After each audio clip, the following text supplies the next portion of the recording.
हमें कुछ इनपुट्स मिले हैं कि कुछ देर पहले मैंने सोशल मीडिया पे देखा था, एक वीडियो मैंने देखा और मैंने पता लगाने की कोशिश की कि एक हैंडीकैप महिला थी जो एक रिक्शा टाइप एक साइकिल में बैठकर कुछ भीख मांग रही थी। सोशल मीडिया पर वीडियो वायरल भी हुआ था, लेकिन यहाँ तक मैंने पता लगाया उनकी कोई हेल्प हुई नहीं है, कोई मदद के हाथ उन तक पहुँचे नहीं हैं। लेकिन मेरे इनपुट्स जो हैं, यहाँ तक मैंने अपने दोस्तों से, अपने जो मेरे कॉन्टैक्ट्स हैं उनसे कांटेक्ट किया। उन्होंने कहा कि वो नगरोटा में कहीं रहते हैं। अब कहाँ रहते हैं मुझे एग्जैक्ट पता नहीं है, मैं जाके पता करूँगा। मैंने यहाँ के लोकल पुलिस स्टेशन से भी बात की है, लेकिन मुझे कुछ एग्जैक्ट लोकेशन पता नहीं चली है। लेकिन मैं कोशिश करूँगा, वो घर ढूंढने की कोशिश करूँगा एग्जैक्ट वो रहते कहाँ हैं, ताकि हम उन तक कोई मदद पहुँचा सकें, उनकी कहानी लोगों तक पहुँचा सकें कि एग्जैक्ट उनके साथ क्या हुआ था, किस हालात में है, ताकि उनकी मदद हो सके। शायद यही काम हमारा है, उसी के लिए आज हम उस महिला की तलाश में जा रहे हैं। साइकिल पे तो लेडी रहती है। हाँ वो है ऊपर।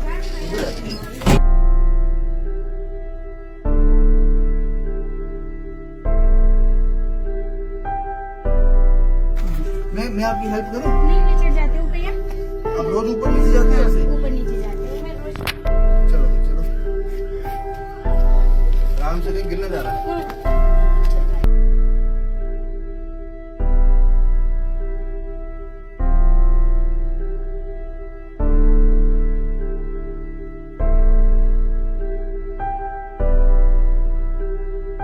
नहीं, मुझे 5 साल हो गए, एक्सीडेंट हुआ था, ट्रेन एक्सीडेंट हुआ था। तो उसमें दोनों पैर कट गए थे। तो उसके बाद में मैंने अपने दोनों बच्चों को संभाला था, पैर भी नहीं थे और उसके बाद भी छोटे बच्चों को दोनों को संभाला। मजबूरी है मेरी भीख मांगने की, अगर कोई काम मिले तो मैं काम कर लेती हूँ।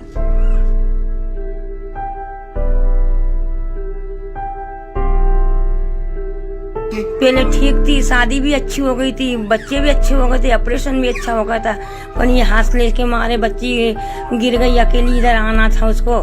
दूसरे की बच्ची को देख के मेरे को बड़ा दुख होता है, बड़ा मेरे को रोना आता है। पर अब मैं क्या करूं, मैं क्या कर सकती हूँ। बुरा वक्त तकलीफ नहीं देता, बुरे वक्त में मुंह मोड़ने वाले तकलीफ देते हैं। आज मैं जो आपको कहानी बताने जा रहा हूँ वो 23 साल की रूपाली की है।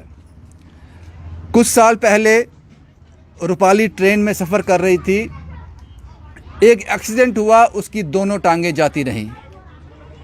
परिवार था, शादी की थी, लेकिन पति को आदि रूपाली के साथ रहना मंजूर नहीं था, छोड़ दिया उसको। अब रूपाली भीख मांगकर अपना गुजारा करती है, 150 से 200 रुपया रोज़ का कमा लेती है। लेकिन जिस दिन बुखार होगा, जिस दिन काम पे नहीं जा पाएगी, जिस दिन भीख नहीं मांग पाएगी, उस दिन उसके लिए मुश्किल हो जाता है। एक बेटा है, माँ है, किराए के मकान में एक कमरे में रहती है रूपाली, नगरोटा में रहती है। जब मैंने ये कहानी सोशल मीडिया पे देखी थी, उसके बाद हमने ढूंढने की कवायद शुरू की और ये भी इनपुट्स थे कि रूपाली की मदद नहीं हो पा रही है। तो स्टेट सेंटिनल ने इनिशिएटिव लिया कि हम रूपाली को खोज निकालेंगे और फाइनली हमने खोज निकाला। हम उसके घर में पहुंच गए। ये रूपाली है। आज इनकी कुछ तबीयत ठीक नहीं थी, इसलिए ये आज नहीं गए जिस भी काम पे अपने जाते हैं। साथ में उनकी माता जी हैं। 23 साल की रूपाली, एक साइकिल है इनके पास, उसको चलाते हुए 8-10 किलोमीटर जहाँ से जम्मू जाती हैं रोज़, वापस आती हैं। यही काम है इनका और अपना परिवार पाल रही हैं, अपना परिवार पाल रही हैं। रूपाली की पूरी कहानी मैं आपको इन्हीं की ज़ुबानी सुनाऊंगा कि किस तकलीफ़ से ये गुज़र रही हैं। और भगवान ने भी इनके साथ इंसाफ नहीं किया, क्योंकि ये कभी रूपाली जो शरीर पूरा ठीक था किसी वक्त में, कुछ साल पहले, लेकिन एक हादसे ने इनको मोहताज बना दिया और अपनों ने छोड़ दिया। आपका नाम? रूपाली। रूपाली नाम है। रूपाली जी, मुश्किल होती है क्या? आपका परिवार भी है, तो शुरू से ऐसे थे जब क्या हुआ? नहीं, मुझे 5 साल हो गए, एक्सीडेंट हुआ था, ट्रेन एक्सीडेंट हुआ था।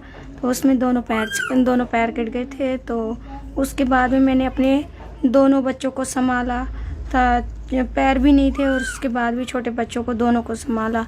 तो मेरे ऑपरेशन चलते थे तब तक मेरी मम्मी संभाल लेती थी।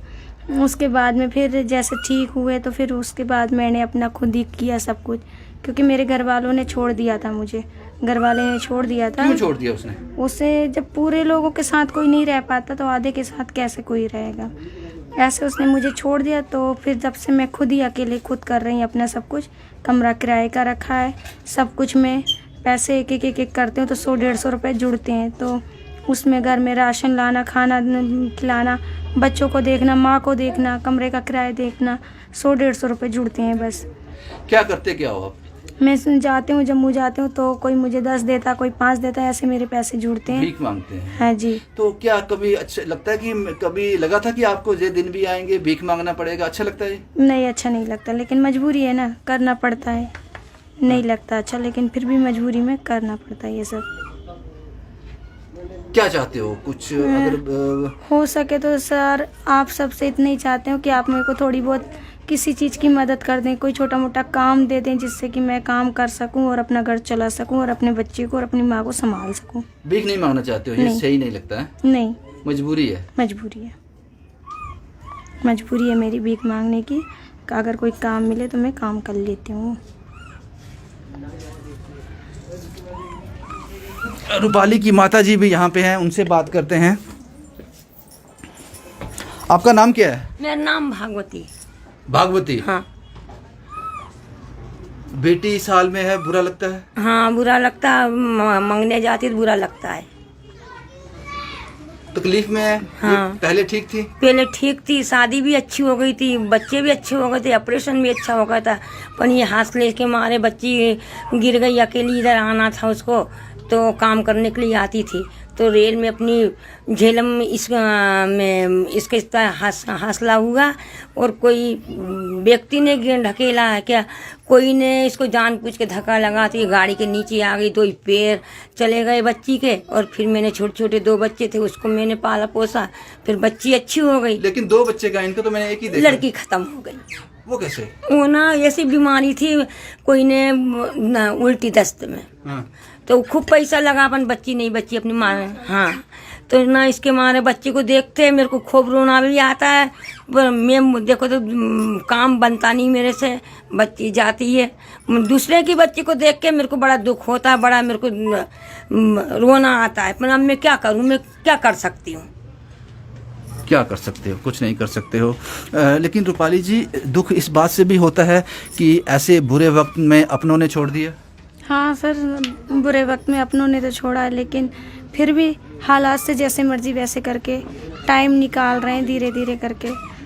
पर फिर भी इतना है कि सर जी, जैसी भी मजबूरी है, अब मजबूरी तो धीरे धीरे करके हटानी पड़ेगी। भीख नहीं मांगना चाहते? भीख नहीं। अगर कोई जुगाड़ बन जाता है हाँ। किसी और चीज का तो भीख मांगना छोड़ दोगे? हाँ, कोई काम आप मिल रोज जाएगा। जहाँ से 8 किलोमीटर जाते हो? 10 किलोमीटर जाती 10 हूँ। किलोमीटर? हाँ, जम्मू जाती हूँ, नगरोटा से जम्मू 10 किलोमीटर ट्राई अकेले? साइकिल। हाँ, अकेले जाती हूँ और शाम को 5 बजे 6 बजे घर में आती हूँ।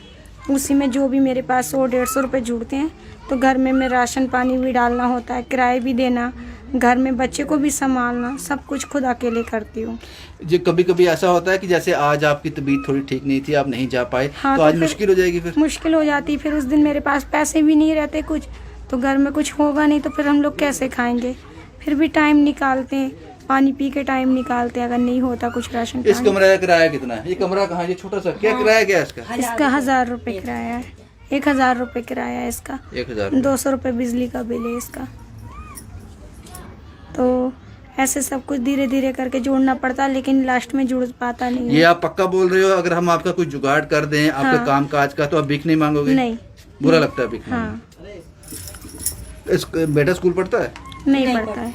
स्कूल नहीं डाला उसको? स्कूल नहीं डाला क्योंकि पैसे नहीं थे ना, मजबूरी थी, तो स्कूल नहीं डाला उसको। क्या उम्र है उसकी? उसकी 12 साल की उम्र है, 3 साल की बेटी थी तो वो खत्म हो गई, 12 साल का बेटा है। तो बेटे को पढ़ाओगे नहीं? पढ़ाऊंगी, लेकिन मेरे पास कोई पैसे नहीं है, कुछ नहीं। अगर कोई रोजगार मिलेगा तो काम करके मेहनत करके उसको पढ़ाऊंगी। ये रूपाली की कहानी है। इसलिए मैंने कहा था कि बुरा वक्त गम नहीं देता, बुरे वक्त में जब अपने साथ छोड़ जाते हैं वो सबसे बड़ा गम होता है, सबसे बड़ा गम वही होता है। अब हम रूपाली के लिए क्या कर सकते हैं मुझे नहीं पता, मेरे दिमाग में कुछ नहीं चल रहा कि किस तरह से इनकी हेल्प करेंगे। लेकिन रूपाली चाहती है कि भीख मांगना उसको अच्छा नहीं लगता, सिर्फ अपनी माँ के लिए, अपने बेटे के लिए और अपना पेट पालने के लिए भीख मांगती है। करेगी भी तो क्या करेगी?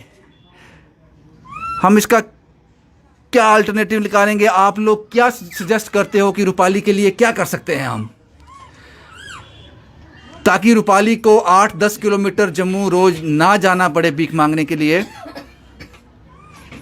ऐसा क्या कर सकते हैं? क्योंकि मैंने बड़ा देखा है, मैंने देखा है कि लोगों को भीख मांगना सबसे आसान लगता है। अगर काम मिल भी रहा होगा तो वो नहीं करेंगे, जो आराम से मिल जाता है। लेकिन रूपाली कहती है कि वो अपना ज़मीर मारकर भीख मांगती है, इसके अलावा उसके पास कोई ऑप्शन नहीं है। हम क्या कर सकते हैं ये आप फैसला कीजिए। मैं बहुत जल्द रूपाली के पास वापस आऊँगा, बहुत जल्द रूपाली के पास वापस आऊँगा। मुझे नहीं पता मैं क्या इनके लिए, आप लोग इनके लिए क्या करने जा रहे हो, लेकिन मैंने अपना काम कर दिया। आप सजेस्ट कीजिए कमेंट बॉक्स में तो क्या कर सकते हैं हम रूपाली के लिए कि इसको भीख ना मांगनी पड़े। और ये ध्यान रखना कमेंट करते समय कि रूपाली का आधा ही शरीर है, इस हिसाब से हम क्या कुछ ऐसा कर सकते हैं कि रूपाली को हम आत्मनिर्भर बना सकें, इतना काबिल बना सकें वो अपनी माँ का, अपने बेटे का और अपना पेट पाल सके। नगरोटा से शुभम कुमार के साथ Ravindra Singh, the state sentinel के लिए।